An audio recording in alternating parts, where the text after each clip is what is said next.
John chapter 1 verse 12. Bw'omala okumukkiriza obeera ne dual citizenship naye ng'amaanyi gasinga okuba nago nti oli mutuuze mu ggulu okusinga. Kyava agamba tubeere mu nsi tujooge. Tubeere mu nsi tukole ki? Tujooge. Naye tetuli ba nsi. Ebijooga ab'ensi bw'okkiriza Yesu obijooga. Gwe tolaba Bujjingo ngeri gy'abikolamu. Nze bwe mba nnanga olukuŋŋaana lugenda kukuŋŋaanya abantu emitwalo 10 sibawa transport kubanga oli afuga eggulu yafuga n'emitima gyammwe mujja kwereeta. Bwe mba nnanga nsinziira ku ggulu tewali leediyo efuna kirango kyaffe etali soloti tukozesa byaffe eby'obwakabaka bwa Katonda. Tewali TV efuna kirango kyaffe etali soloti.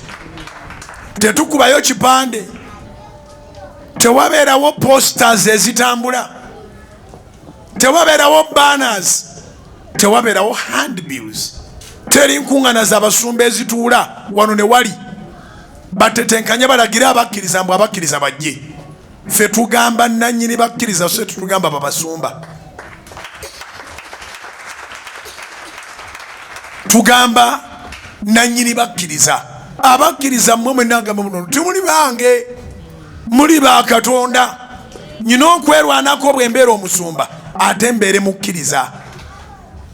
Aithawo ekyabaweereza mukiyige kuba ntera nnyo okulira nga abasumba boogera bwe nali nga nkyali mukkiriza nga mmwe kati bafuuka ki mukulu owakanya.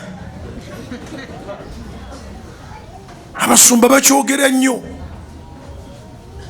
Bwe nali nga nkyali mukkiriza nga sinafuuka bishop. Muga bishop afuuka Katonda.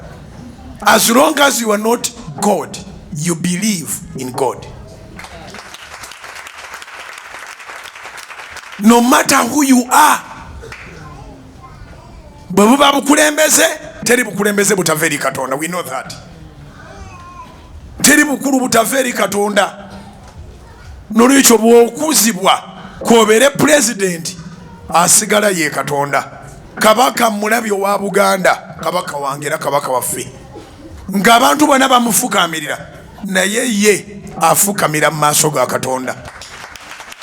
Kubira Mukama engalo ez'amaanyi olw'ekyo.